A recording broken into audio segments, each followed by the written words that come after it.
Mengapa blackout atau padam massal listrik Sumatera kembali terjadi? Apa yang sesungguhnya terjadi? Pertama, sebanyak 5 orang dilaporkan meninggal dunia ketika mati listrik di Sumatera karena keracunan karbon monoksida dari genset dan tenggelam di sungai. Kemudian sejumlah warga di Aceh, Sumatera Utara, dan Sumatera Barat mengaku rugi secara finansial akibat padamnya listrik yang lama. Kedua, Direktur Utama PT Perseroan Listrik Negara (PLN) Darmawan Prasojo meminta maaf kepada masyarakat. Dia menyatakan padamnya listrik di Sumatera karena cuaca buruk yang mengakibatkan gangguan transmisi 275 kV Muara Bungo Sungai Rumbai, Jambi, dan menimbulkan efek domino ke wilayah lain di Sumatera. Sementara itu, Bareskrim Polri mengumumkan tidak ada sabotase terkait padamnya listrik di Saentero, Sumatera. Dugaan sementaranya mengarah pada faktor teknis dan cuaca ekstrim yang mengganggu sistem kelistrikan. Ketiga, Ketua YLKI Niti Emiliana menyampaikan keprihatinan dan menyayangkan adanya kejadian ini. Niti menegaskan adanya kewajiban kompensasi dari penyedia listrik selama realisasi mutu pelayanan tidak sesuai standar. Keempat, pakar kebijakan publik dari UGM, Wahyudi Kumorotomo, menjelaskan kondisi yang terjadi di Sumatera bukan yang pertama kali terjadi. Wahyudi menyinggung mengenai hasil audit PLN.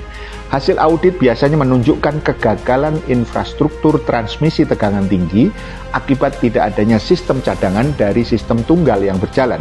Ini juga menunjukkan kelemahan tata kelola dalam keadaan darurat, ujar Wahyudi. Hal ini bentuk dari kinerja yang kurang efisien, kurang profesional, dan kurang mengutamakan kepentingan konsumen.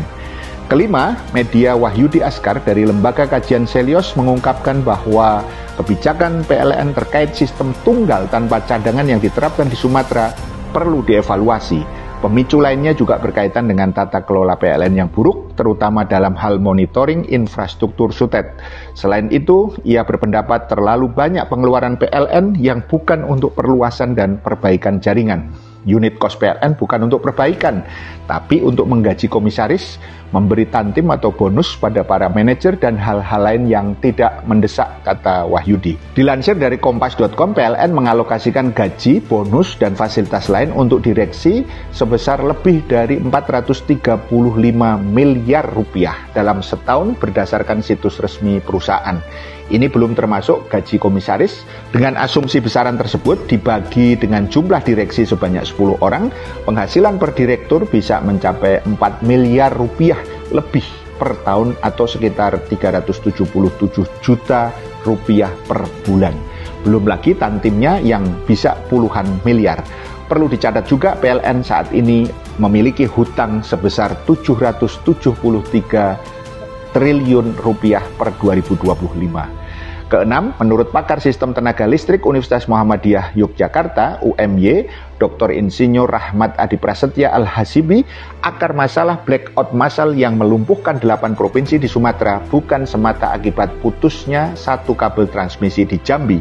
Hal itu adalah cerminan kelemahan sistemik pada desain jaringan kelistrikan yang sudah berlangsung lama dan belum diselesaikan secara mendasar.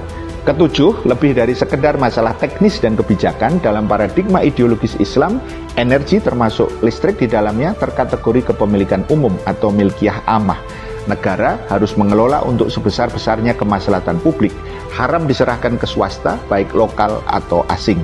Faktanya, dalam berbagai kebijakan PLN, sejak perubahan perusahaan dari perusahaan umum menjadi perseroan atau PT, setelah Presiden Soeharto mengeluarkan keputusan Presiden nomor 37 tahun 1992 tentang penyediaan listrik oleh swasta, hingga terbitnya Undang-Undang nomor 20 tahun 2002 tentang ketenaga listrikan, di mana gagasan swastanisasi terus muncul, yaitu adanya keinginan pemerintah untuk swastanisasi kelistrikan Jawa Bali dengan program unbundling vertikal, yaitu pemisahan proses bisnis kelistrikan PLN menjadi unit-unit terpisah untuk pembangkitan, transmisi, distribusi, dan penjualan.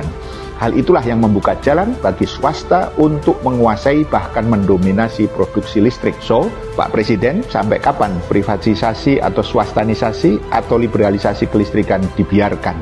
Paham sampai di sini? Salam melek politik.